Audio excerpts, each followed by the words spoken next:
bien? On se retrouve aujourd'hui dans une nouvelle vidéo. Ça va être une battle, j'ai vu que vous aimiez ça. Donc aujourd'hui ça va être une battle de fond de teint et de poudre matifiante. J'espère que la vidéo vous plaira. N'hésitez pas à la liker et n'oubliez pas de vous abonner. Donc pour cette battle, on va tester d'un côté mon fond de teint de chez Sephora. C'est le teint infusion, peau unifiée sans effet matière. Et de l'autre, on va essayer ce fond de teint de chez Action qui coûte 1,19 € contre celui de chez Sephora qui en coûte 17,99 € je crois. Moi, je l'avais eu en solde à 5 € et des patates. Donc, normalement, c'est à peu près, j'ai trouvé à peu près la même couleur. On va tester. Ensuite, on va tester deux poudres matifiantes. On va tester, donc, moi, je la connais déjà. C'est la poudre de chez Essence, ma poudre matifiante. Et de l'autre côté, on va mettre la poudre matifiante de chez Action. C'est la Max & More qui coûte 99 centimes. Donc j'ai essayé de prendre à peu près les mêmes couleurs. Vous avez l'impression que celle de chez Action est un petit peu plus foncée. Mais en fait, il y en avait une d'ouverte chez Action. J'avais ma petite palette à moi dans ma poche. J'ai swatché, c'est à peu près la même couleur parce qu'il n'y avait pas tout à fait la même couleur.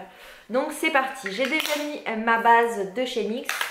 D'un côté, on va prendre mon Beauty Blender de chez Awa et de l'autre, on va prendre le Beauty Blender de chez Action. Je peux vous dire déjà, si vous comparez, que celui de chez Action ne gonfle pas quand on met de l'eau.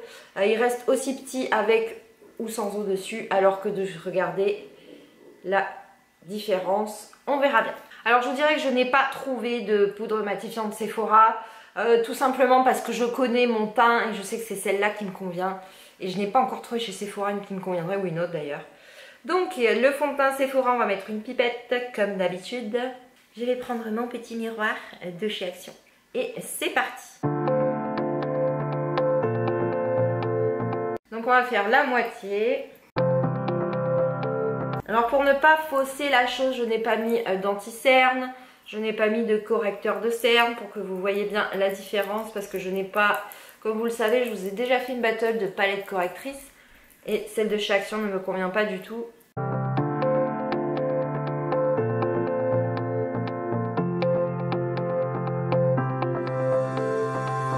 Donc Sephora, je vais m'approcher. Vous voyez, j'ai le teint unifié. Bon, les cernes ne sont pas tout à fait camouflées, mais c'est normal. Je n'ai pas mis d'anti-cerne ou de correcteur. Vous voyez, ma peau est lisse. On ne voit pas que j'ai mis du fond de teint. Il n'y a pas de démarcation au niveau du cou, ni au niveau des oreilles. Donc on va tester chez Action. On voit quand même la différence, hein, maquillé, pas maquillé. Donc, petit Beauty Blender de chez Action, petit fond de teint. C'est à peu près la même couleur que mon fond de teint habituel. À voir s'il en faudra. Moi, je sais que pour celui de chez Sephora, il me faut juste une pompe. À voir celui de chez Action. Alors déjà, premier mauvais point, il a une odeur et je n'aime pas du tout les fonds de teint avec des odeurs. Le Beauty Blender est hyper dur. Il boit énormément de produits. Je vais arrêter là avec ce Beauty Blender parce que c'est une catastrophe. Je vais reprendre le mien pour que le résultat soit quand même potable, on va dire. Parce que très franchement, il n'est pas top du tout ce Beauty Blender. Il est hyper dur, il n'a pas gonflé. Pourtant, je l'ai laissé un bon moment dans l'eau. Je l'ai lavé plusieurs fois. Et je vous dirai d'ailleurs en passant, il sent toujours aussi mauvais. Donc, prenons mon Beauty Blender. On va prendre la face où je n'ai pas mis de fond de teint Sephora. Bon, déjà, le fond de teint se travaille beaucoup mieux avec un bon Beauty Blender.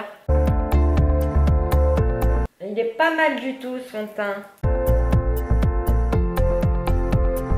Donc je vous dirais qu'il est pas mal du tout ce fond de teint. C'est Lilo que vous entendez, elle court après sa balle. Par contre, je brille, mais un truc de ouf. Je sais pas si vous le voyez. Là, j'ai pas matifié. Par contre là, ça brille, mais de ouf. Si je me mets en face, je sais pas si vous le voyez, mais moi je le vois de ouf. Je brille, un truc de malade.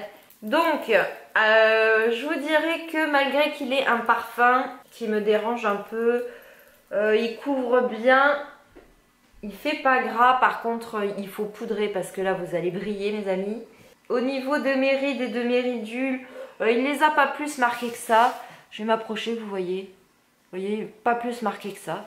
Non, il est pas mal du tout ce fond de teint. Pas mal du tout ce fond de teint. Il m'a fallu juste une dose. Pas mal du tout. On va tapoter pour ne pas faire de démarcation dans le cou. Mais écoutez, à part le côté brillant, parce que je trouve qu'il fait briller, je le trouve vraiment top ce fond de teint. Il marque pas les rides et les ridules.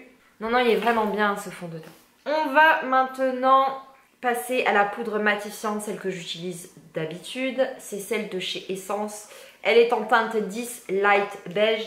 Je vais prendre mon pinceau et donc je vais poudrer tout ça pour ne pas briller et faire tenir davantage le fond de teint. Hop, on va poudrer de ce côté.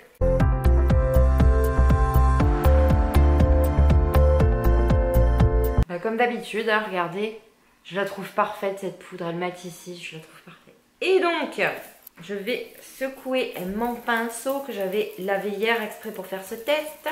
Donc, de ce côté, on va mettre la poudre de chez Action. Elle est en 152 désert beige, mais je vous dirais que quand je l'ai swatchée en magasin, elle a l'air foncée, mais en vrai, elle l'est pas trop. Donc, vous la voyez foncée peut-être. Par contre, elle est hyper, mais hyper poudreuse. Je ne sais pas si vous le verrez, elle est hyper poudreuse. Regardez. Je sais pas si vous voyez la fumée là. Oh là là, elle est hyper poudreuse par contre, j'en ai partout. Mon premier mauvais point, elle est très poudreuse. Et j'aime pas les poudres poudreuses. Oh là là. Elle ne poudre rien du tout en fait. Oh là là, elle marque les rides et les ridules, c'est juste horrible. Oh là là.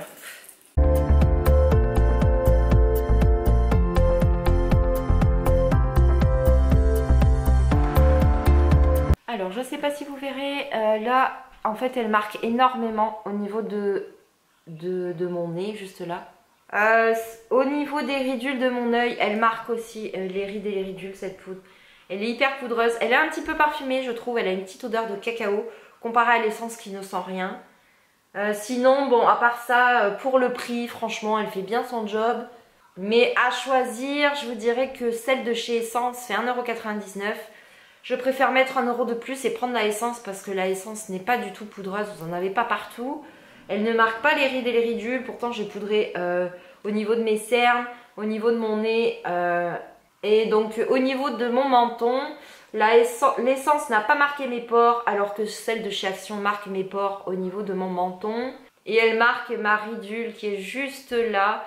Donc je vous dirais que le fond de teint de chez Action est pas mal du tout. Je vous dirais pour le prix, il fait 99 centimes. Je vous dirais que pour un petit budget, si vous n'avez pas un budget de ouf, vous pouvez pas mettre 17 € dans un fond de teint ou même 5 €, c'est une très bonne alternative. Il est un petit peu brillant, il va falloir que vous matifiez pas mal avec une poudre. Mais sinon, il n'est pas mal du tout, il s'étale bien, il marque pas les rides et les ridules. Donc, concernant cette poudre, je la trouve pas mal du tout. Pour ma part, je vous dirais que si vous êtes plus jeune que moi, elle vous conviendra parfaitement parce que vous n'avez pas de rides et de ridules marquées comme moi je peux avoir parce que j'ai bientôt 40 ans. Si vous êtes du même âge que moi, non, je vous la conseille pas.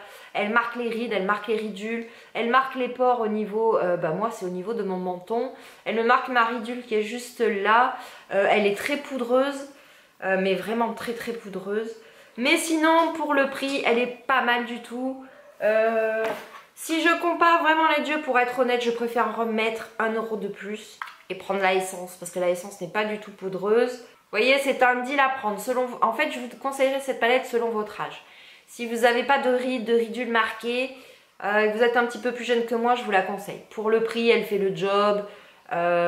Franchement, c'est top. Si vous êtes comme moi avec des rides et des ridules marquées, avec des pores au niveau du menton, je vous la conseille pas parce que tout va se voir. Donc vous voyez, moi je partirais plutôt sur l'Essence. Mais sinon elle est pas mal du tout pour le prix, c'est top. Donc voilà, j'espère que cette comparaison vous a plu. J'ai oublié le Beauty Blender, regardez ça, il a pompé tout le produit. Franchement, il est hyper dur, on ne peut pas beaucoup travailler. Si on compare avec un vrai, vous voyez, celui-là, je peux... Mais celui-là est très difficile. J'aime pas du tout les Beauty Blender qui sont très durs. Donc, le Beauty Blender de chez Action, concernant le noir, franchement fuyez, j'aime pas du tout. Il est hyper dur, il est pas top du tout. Puis je vous dis, je l'ai lavé 5 fois et il sent toujours aussi mauvais. Il sent le pétrole. Alors que celui de chez Awa, franchement, il sent le produit que j'ai mis pour nettoyer. Vous voyez? Donc franchement, je vous conseille pas le Beauty Blender. Donc voilà, j'espère que cette vidéo vous a plu. Moi, je vous fais des bisous et je vous dis à bientôt.